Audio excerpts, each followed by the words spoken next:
In this video we're going to talk about macroeconomics, and in particular at the objectives of government macroeconomic policy, the goals of the macroeconomic policy, what the government wants to achieve, and also the means it has at its disposal to achieve those goals. What mechanisms or what tools can it draw on to try to achieve the macroeconomic goals it has set itself. So we'll start by looking at macroeconomics. Well, it's the study of the behaviour of the economy as a whole. We're not looking at individual firms or companies or individual consumers or individual industries. We're looking at macro. We're looking at an aggregation of all of these. We're looking at consumer behaviour in total. We're looking at consumption expenditure, perhaps. We're looking at investment expenditure. Not investment within one particular company or within one particular industry, but perhaps investment in the whole country. We're looking at the total amount of investment. And we're looking at policies which can help to improve or change one of these macro variables: investment, consumption expenditure, the rate of economic growth, or whatever it is we're looking at. It concerns the business cycle that leads to unemployment and inflation. It looks at international trade, it looks at growth, and longer term trends in output and living standards. So macroeconomics is operating at a high level of generality. It's looking at the totalities of these. It's looking at all of investment or international trade. It's not looking at the trade in one particular item. It's looking at all international trade, looking at the imports and the exports of the country, looking at the overall rate of economic growth in the country. So it's operating on a very general level, looking at the whole country and looking at these in total, these aggregates in total. Now let's look at the macroeconomic goals. Well, output, the government tries to have a high and sustained level of output because, in a sense, that's what the economic system's about. It's about having output that meet the requirements of its citizens, of the people. It requiring outputs of food and shelter and clothing, and then higher order goods, cars and luxury items. So it's the ability of the country to produce these and the total amounts produced. The government will also look at employment, high levels of employment and low involuntary unemployment. So, for example, the government might set as a target full employment. Now, obviously, it'll have to define what it means by full employment, but essentially what it wants is a high and sustained level of employment, where all the people who want to work and who are willing to work at a going wage rate are able to find employment. That's the ideal. It also wants stable prices. Let's just go back to stable prices for a second. Stable prices means very low rates of inflation. So the government wants to control inflation. It doesn't want rampant inflation, which can be quite destructive, as we'll see later, for the economy. International trade, well, it wants to see imports and exports balanced. It doesn't want to have a lot of imports and few exports. Imports have to be paid for, and when we import a lot, it means we have to pay for them, and we are poorer as a consequence. Admittedly, we have the imports, but we still have to pay for them. So it tries to find an equilibrium between imports and exports. Sometimes students of economics think, well, why not aim for a surplus? A surplus sounds good. Surplus on the foreign account, on the international trade. Well, the problem with the surplus is that we would be exporting real goods and services, perhaps exporting machinery or exporting cars or exporting services, banking services or whatever. We would be selling these abroad, and in return we'd be receiving their currency. So in a sense, they're getting something real. They're getting machines and equipment and banking services. They're getting something off the country, and in return, they're paying us with their currency. So we're getting, if you like, dots on a magnetic tape. So the trick is to really balance international trade. That's the ideal, where the value of the imports equals the value of the exports. Not to simply continue to export and get just dots on a magnetic tape or pieces of paper, which is their currency. So ideally, the country should have a balance on its balance of payments. Overall, it should come to imports equals exports. Let's talk about output for a second. The ultimate objective of economic activity is to provide the goods and services that the population desires. That's what we want. We want our satisfaction. We want goods that give us satisfaction. We want this met. We want to have food, various types of food. We want clothing and shelter. These are the basics. Think of Maslow's hierarchy of needs in the context of other classes. So we have basic requirements, but we also have higher order. We want television sets and music centres and cars and foreign holidays, and so we have higher order requirements as well. And what we want is an economy that produces these items. The most comprehensive measure of the total output of an economy is known as the gross national product, known as GNP. And government statisticians work out, or attempt to work out, what the gross national product is. How much was produced in the country in a given time period? What is the gross national product? It tries to add up all of the outputs from the various companies and the various industries and occupations, tries to add it all up and give us a figure for this, so we can judge how big the economy is. We can compare the economy to other countries, and we can also compare how we're doing now compared to how we were doing, say, last year. So having a figure is felt to be good because it gives us a position, it gives us a fix. We know where we are. We know where we are compared to others and how well we're doing compared to other countries. We know how well we're doing compared to in the past. Let's talk about GNP a little more. Nominal GNP is measured in actual market prices. That's why we call it nominal. There's a difference in economics between nominal and real. Nominal is measured in money terms, but real is when we allow for inflation. You see, output could appear to grow in money terms because of inflation. Prices are rising. In fact, we're producing the same amount, it's just we're selling them at higher prices. But in terms of the amount produced, it could be the same. So we need to allow for inflation to give us real GNP. But here we're talking about nominal GNP. It's measured in actual market prices. It takes the prices that the companies charge in the shops or amongst each other and multiplies it by the amount produced. That gives us the nominal GNP. The statisticians then add this up for all the companies in the country.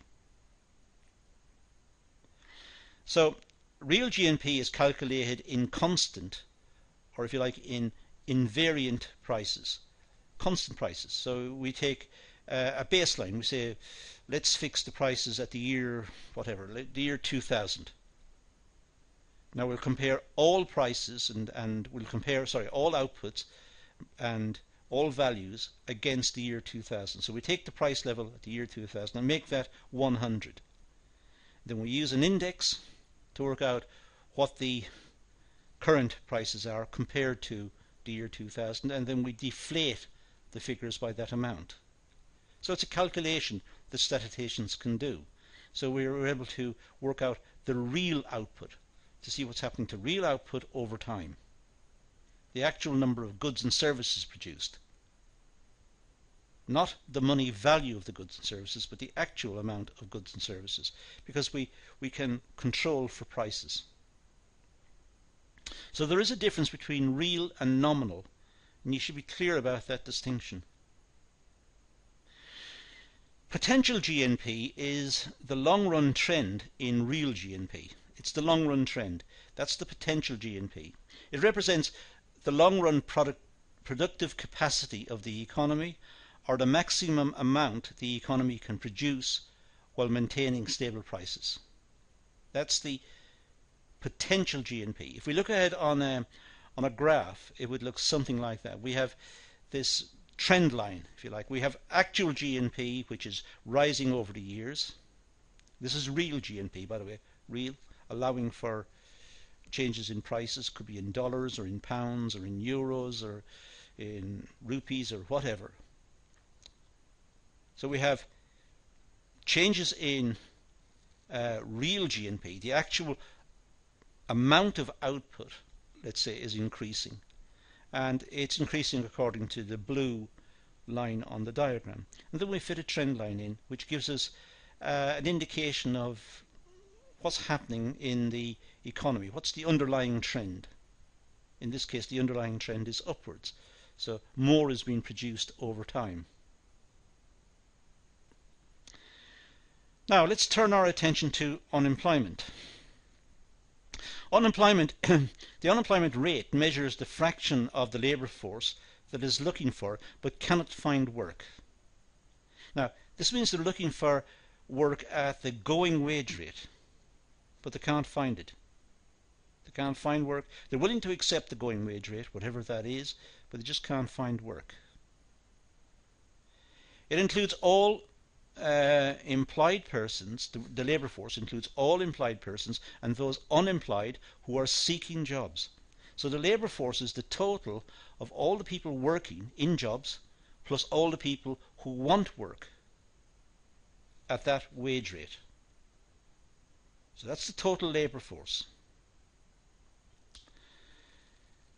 Those are the people who want work. Now the unemployment rate tends to move with the business cycle. So we'll always have increasing unemployment at certain times of the year. In the middle of winter, there'll be a lot of redundancies amongst farm workers. There's no work on the farms.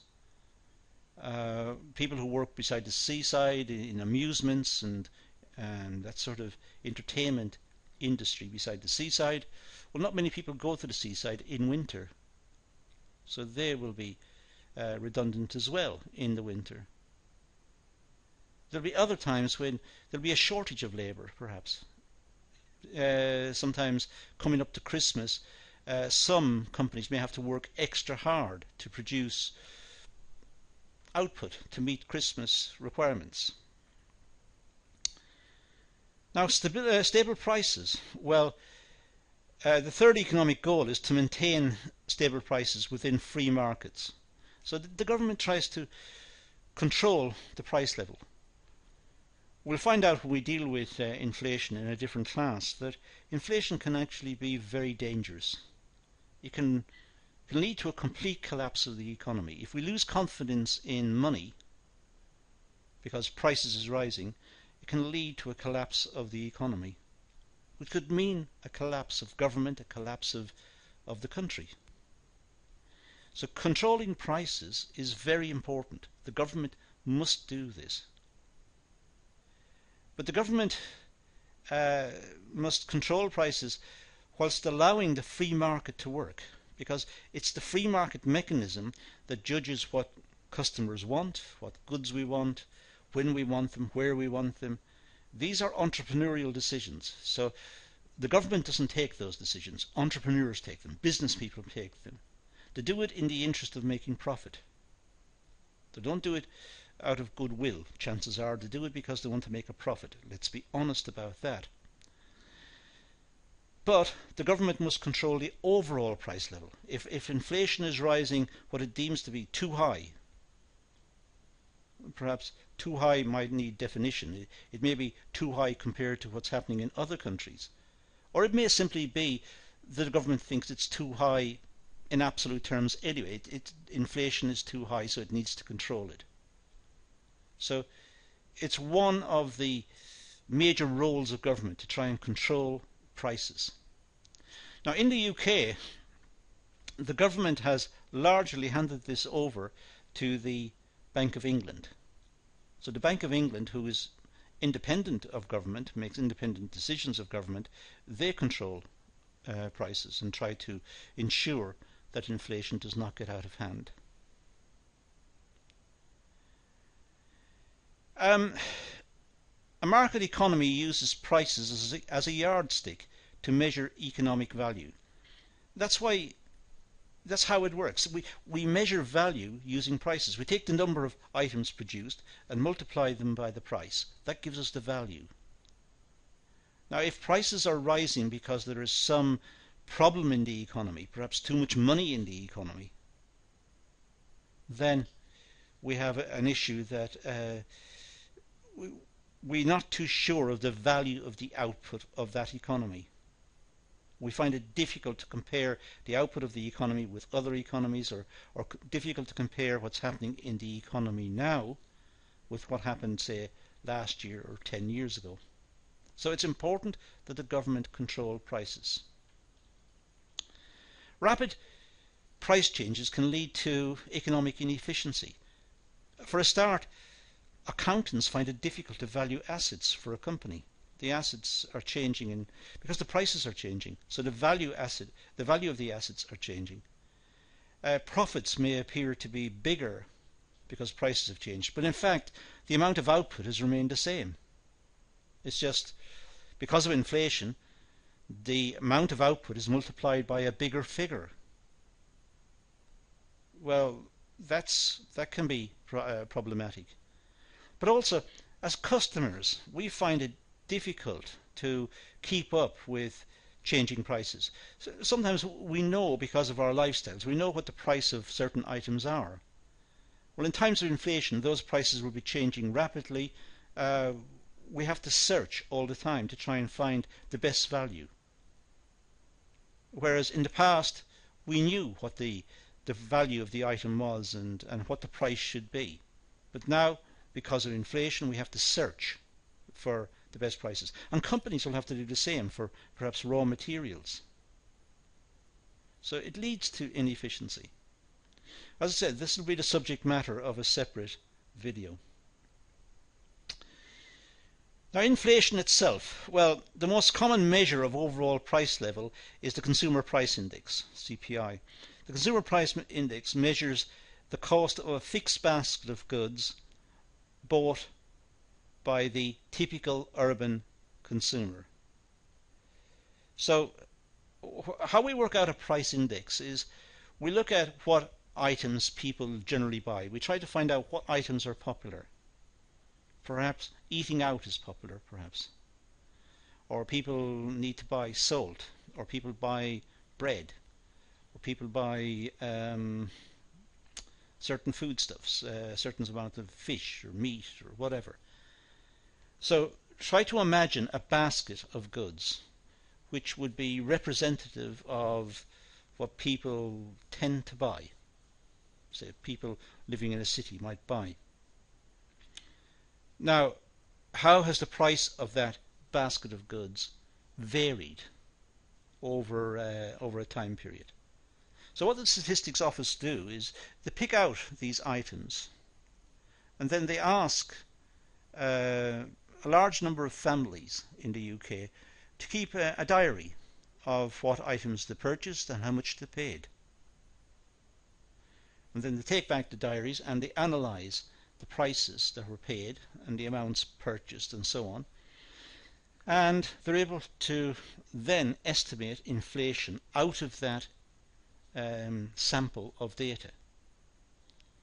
So the data from the diaries is turned into information. It's processed into information, and out of this the government gets an idea of the rate of inflation. So it's based on a sample of customers who keep diaries and submit the diaries to the statistics, the Office of National Statistics in the UK, who then do the calculations. The rate of inflation measures changes in the level of prices.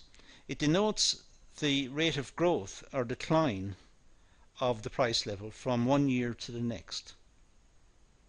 So the rate of inflation measures changes in the level of prices. Now, inflation or deflation. Inflation is when prices are rising, and deflation is when prices are falling. So inflation occurs when the level of prices is growing, the rate of inflation is positive. It's upwards, prices are rising. Deflation denotes that the level of price declines. It's the, if you like, the rate of inflation is negative. It's the other way around, so prices are falling. So just to be clear about the definition of inflation and deflation. A distinction is a decrease in the rate of inflation, the slowing of the rate of inflation per unit of time. So disinflation, I should say, is a decrease. Disinflation means inflation is slowing down. If inflation was 10% and now the statisticians, the government statisticians find out that the rate of inflation is 8% or 7%, you can see it's falling off. That's disinflation. The rate of inflation is slowing down. So we have, in a sense, three measures. We have inflation, deflation, and disinflation. Now let's talk about international trade. Well, international trade is becoming increasingly important in most countries' economies. The main reason for this, of course, is the opening of international trade, opening of countries, the reduced amount of barriers to trade, and the whole process of globalization. International trade is beneficial to society, even if some individuals are harmed by it, because not everybody benefits from international trade. But the law of comparative advantage tells us that trading is to our advantage. It's better for countries to specialize in the items that they are particularly talented at producing and then trade the surplus with other countries. So we know from the law of comparative advantage that trade, international trade, is good. It simply means that also that customers are able to receive a wider choice of goods from different parts of the world.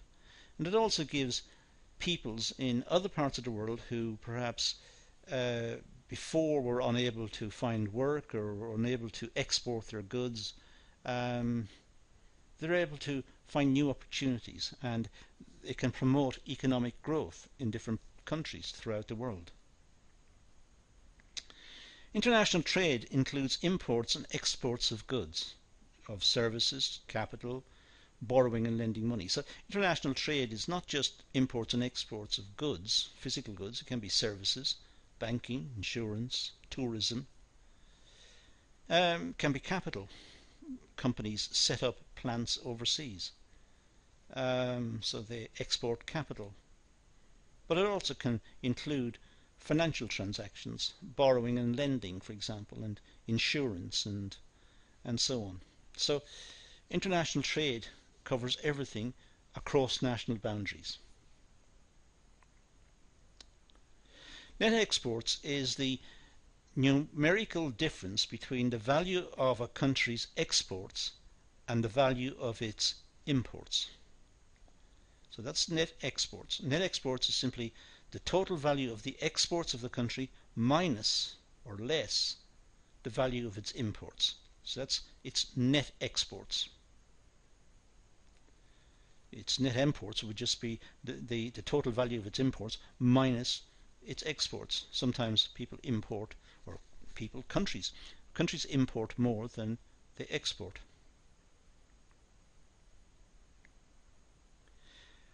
When net exports are positive, a trade surplus exists.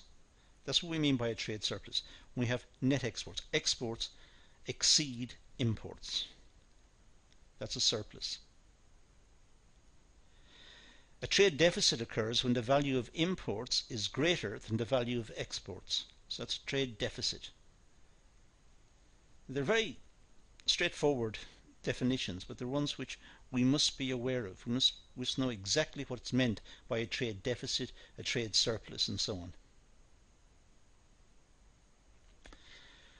Now, exchange rate stability.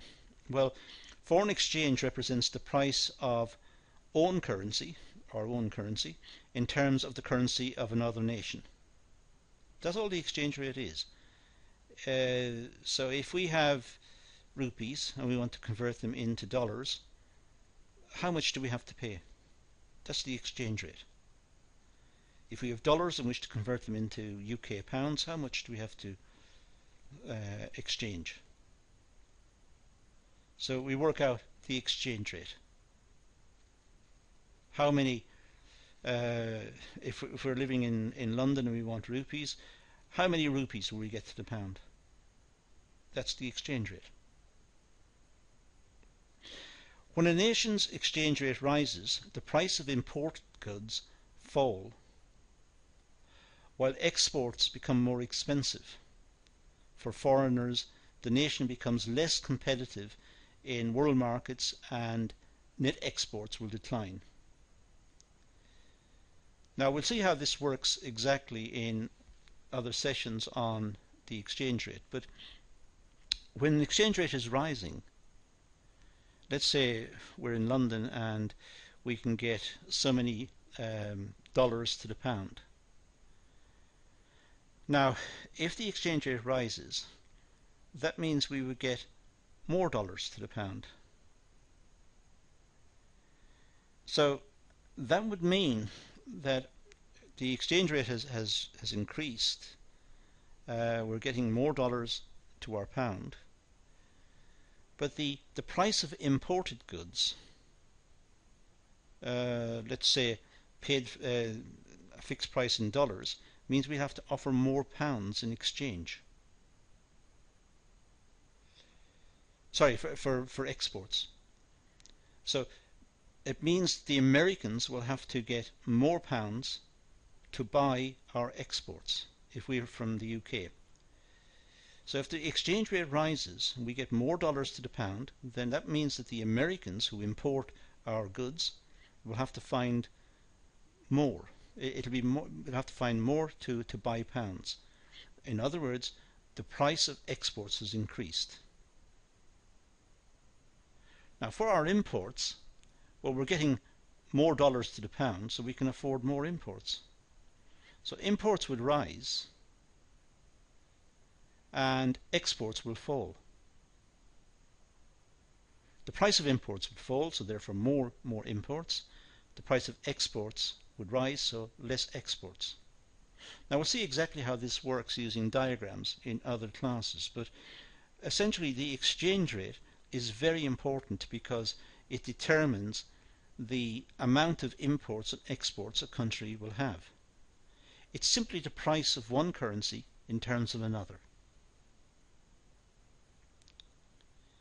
Changes in exchange rates can also affect output, employment and inflation.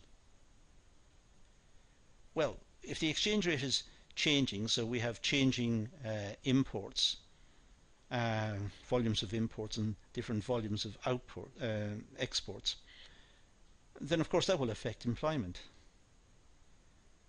People working in exporting industries will be affected. People working in industries has imports may be affected.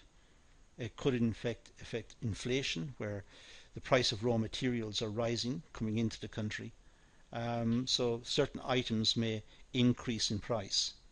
It may not be inflation, but it might be destructive for one particular industry or one particular company that perhaps has a high proportion of its inputs are imported, and the price of those imports increase. So exchange rates are very important as values within the macroeconomic system. But as I said, we'll deal with those in much more detail in special classes on this topic. Now, macroeconomic policy instruments. Well, a policy instrument is an economic variable under the control of government that can affect one or more of the macroeconomic goals. So a policy instrument is something that the government can use to influence economic variables. For example, inflation could be affected by the rate of interest. Well, the government can influence the rate of interest. So the government could influence inflation, or it can influence investment, or it can influence anything, consumer expenditure, anything which is dependent on the rate of interest. The different policy instruments could be fiscal policy, monetary policy. Fiscal policy is just taxation and government expenditure. Monetary policy, looking at the money supply and the rate of interest. International economic policy, we're looking at the exchange rate, looking at relationships with other countries, imports, exports, anything to do with international economic trade. It could also be industrial policy, looking at help for companies going to particular regions, which could be also overlap with the regional policy. It could be investment, encouraging investment in certain industries. It could be training the workforce for particular skills which are required by certain industries. Let's look at fiscal policy. Well, fiscal policy is the use of government expenditure and taxes to affect aggregate demand and aggregate supply. So it's looking at the total government expenditure and taxes to affect the total demand in the economy. What we all spend, if we added it all together, that's our aggregate demand. So government can influence this through taxation. Clearly, if it taxes us more, we'll have less to spend. But also looking at aggregate supply, looking at perhaps taxation in the context of corporate tax. If it cuts corporation tax, industrialists have more incentive to invest and grow industries, and new companies may start up, and new industries may come into existence. So aggregate supply may change.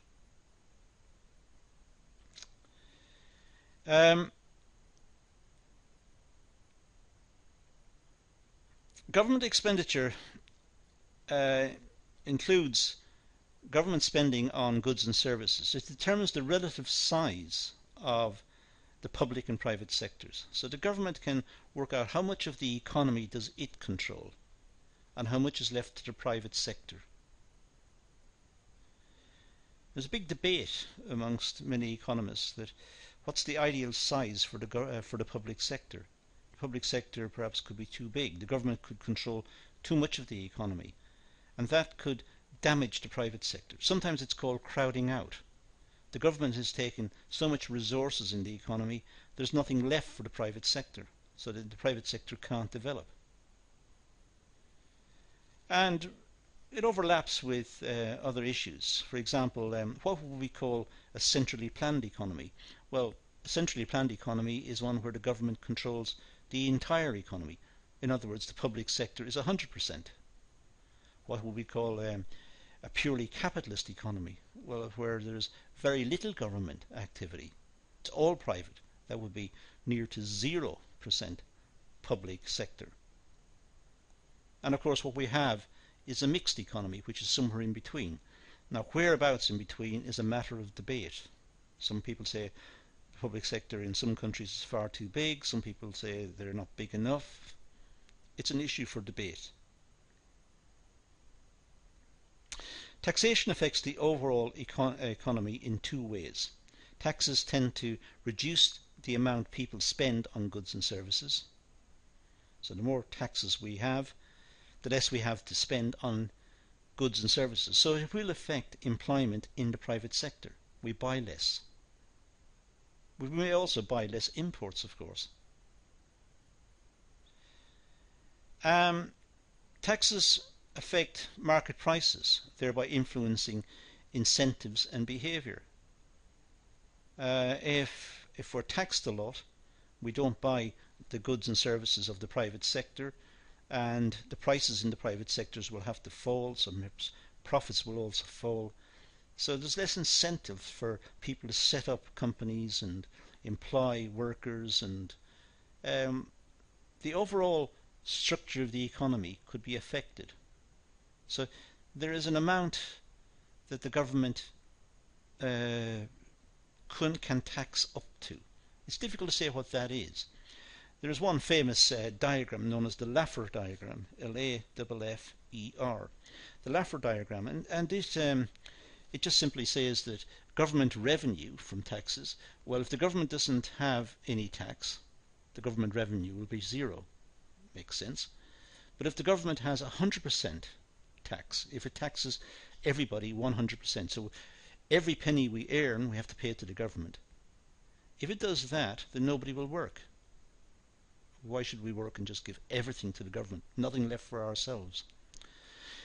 In that case, government revenue will be zero as well. So there is an in-between, and there must be an ideal amount that the government can tax. If it's too much, tax revenue will fall because people have less incentive to work, less incentive to start businesses or to continue in business. So the government must work out what the tax rate is. Monetary policy. Well, monetary policy determines the money supply as well as interest rates in order to achieve desired economic objectives. Changes in the money supply move interest rates up or down and affect spending in sectors such as investment, housing, and net exports. So the government, and sometimes through agencies, for example in the UK through the Bank of England, the government influences the money supply. It tries to work out what the money supply should be. Now, if the government puts too much money into the economy, that could lead to inflation. If it doesn't put enough money into the economy, it can cause problems in the economy. There's not enough liquidity in the economy to enable business to function properly. Now, this is sometimes looked at, we discuss it, in other classes under headings like Fisher's equation of exchange, and we look at monetarism, and we look at the role of monetary policy in more detail. But essentially here what we're saying is that the government has got a powerful economic tool in terms of monetary policy, the control of the money supply. If it reduces the money supply, there's less money. Given the demand for money, people have a demand for money to buy houses or to open businesses or to borrow money to buy cars or furniture or whatever people borrow money for. So if there's a demand for money and the government reduces the money supply, then the price of money will rise. The price of money is the rate of interest. So by reducing the money supply, the rate of interest will rise. Well, that will of course make borrowing more expensive. Now, people who are thinking of investing will therefore need to make an even bigger return on their investment because they have to pay more to borrow the money to make the investment. So clearly, changes in the rate of interest affect the real economy. They affect the ability of the business community to borrow money and to make a profit. Monetary policy is an economic effect. It's an important effect on both actual GNP and potential GNP. It influences the rate at which gross national product can change. So there is an impact between the monetary sector, changes in the money supply, and the real economy, investment, the goods markets, the amounts sold, because these will broadly be financed by borrowing. They'll go back through the banking system, and the price of money will have changed because of changes in the money supply. Now, international economic policy. Well, international economic policy consists of two sets of policies. Trade policies, which consist of tariffs, quotas, and other devices that restrict or encourage imports and exports. So trade policies usually involve tariffs. A tariff is a tax on imports.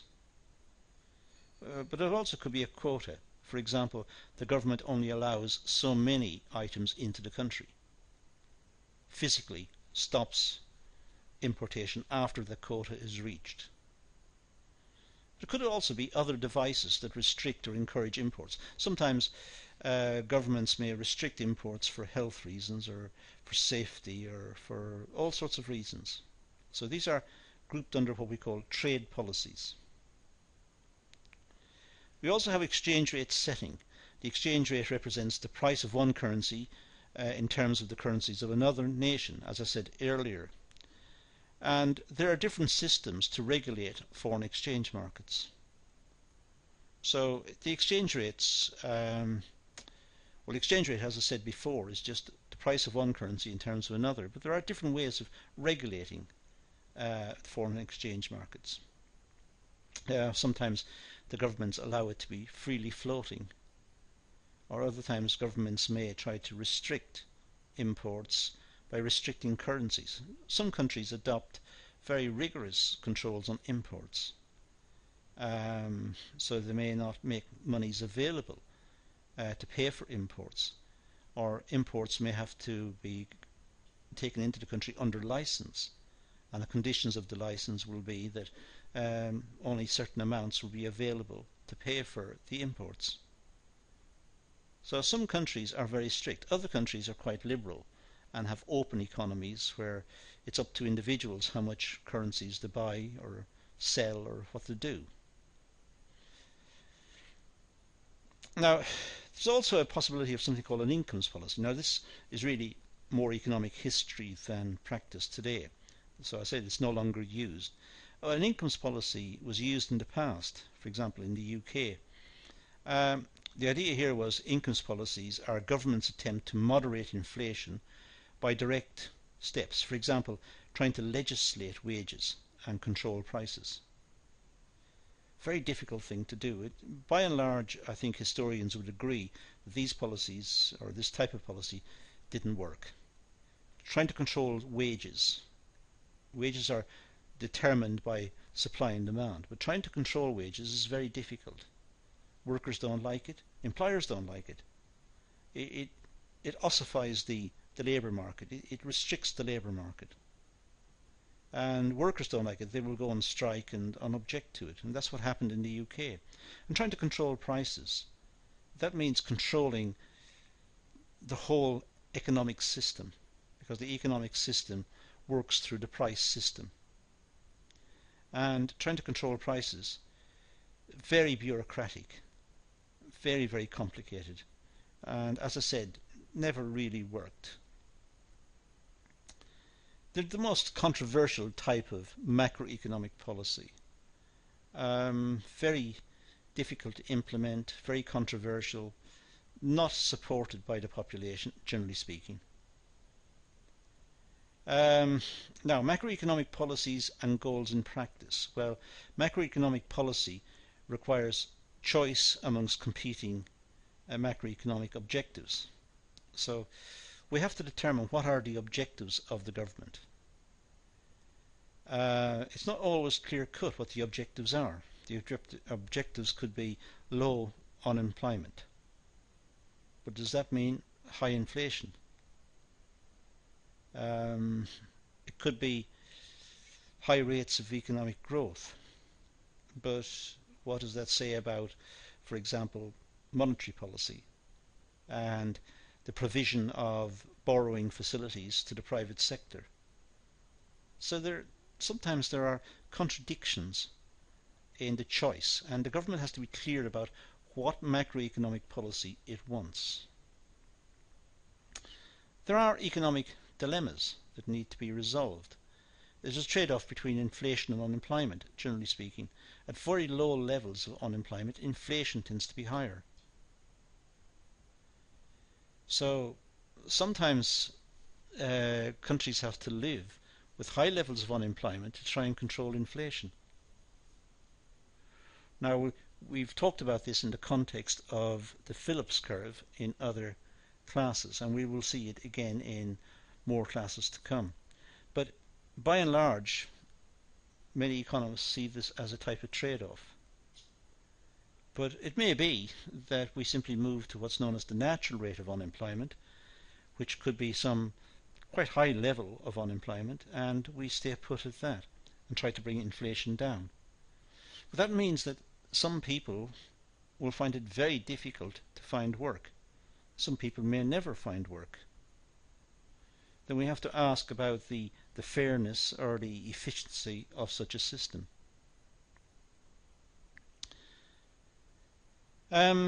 Greater investment in knowledge and capital lowers current consumption.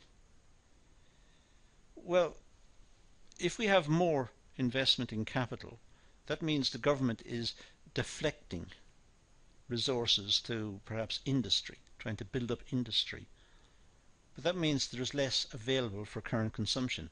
Sometimes, for example, if the government wishes to make grants available to industry to try and encourage industry, that means those resources are not available to build schools or hospitals.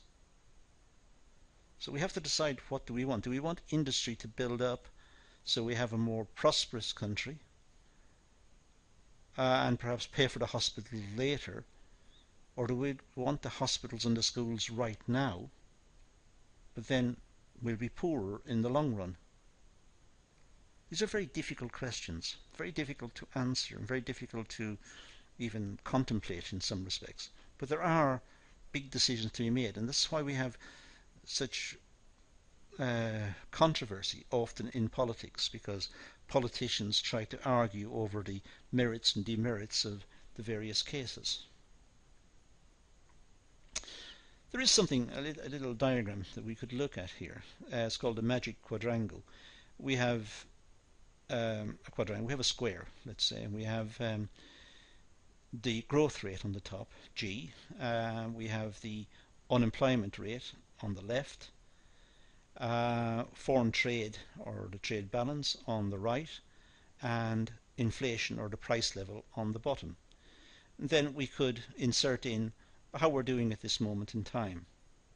And it just gives us a little picture of the economy. We could just sketch in the economy, and we could look at how the growth rate was, and if it's higher, or we could put axes on here. We can say that from the center to the periphery is a certain measurement, 100% or 50% or whatever.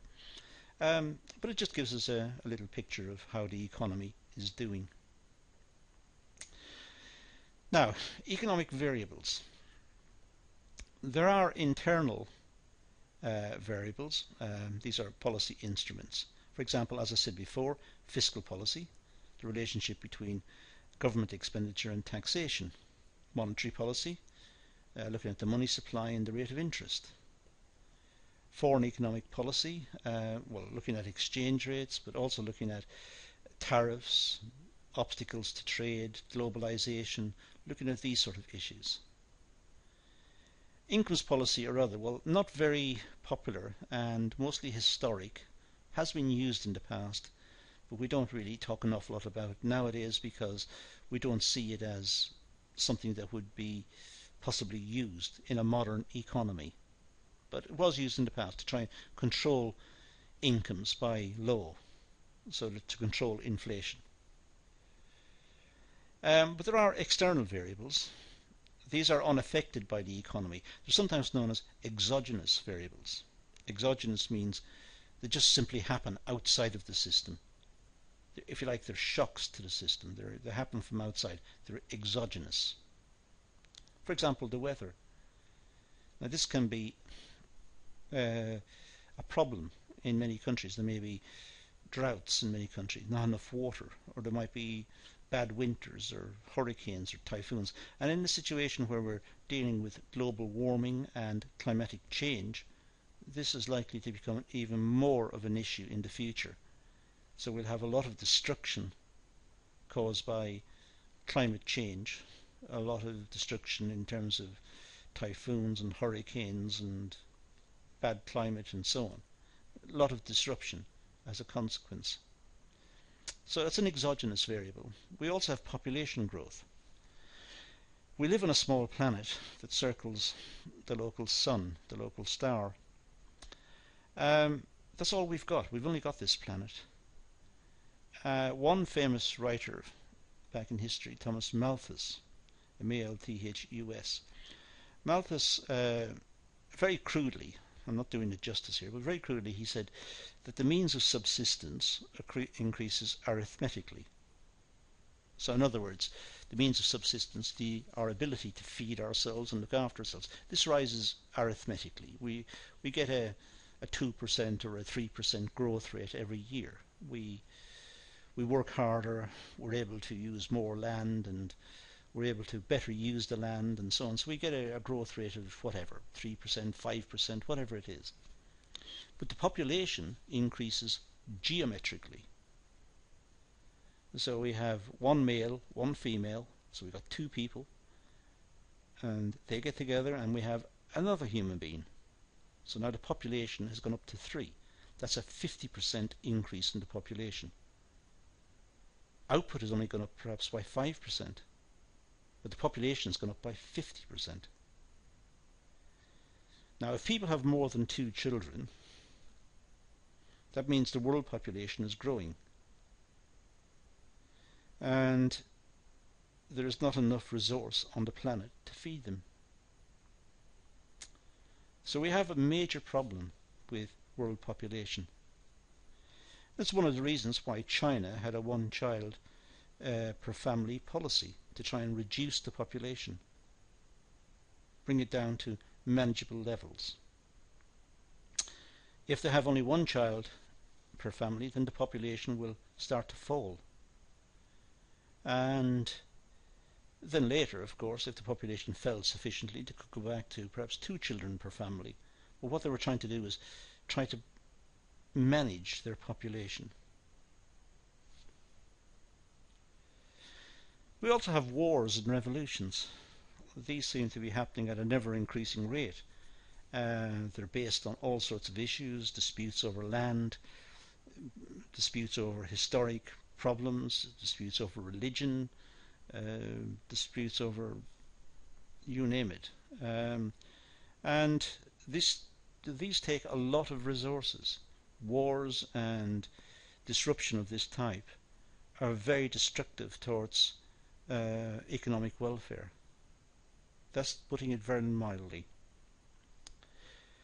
So these are some of the issues that we need to bear in mind when we talk about economic goals and instruments. As you can see, this is a wide-ranging talk. It's a very long talk.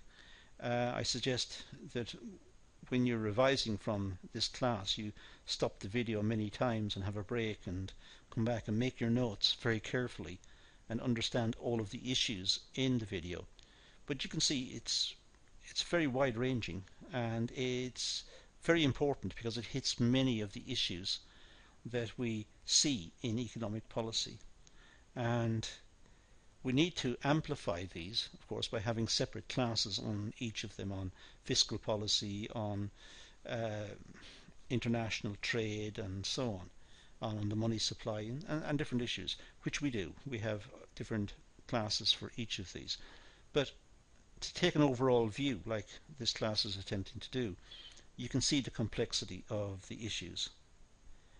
So I suggest you go back over it very slowly, make some notes, and make sure you're clear about the notes, and perhaps do some further research into other videos and other sources of materials that the course provides on these topics. But that's all we're going to deal with for now, so let's leave it at that and say thank you for watching.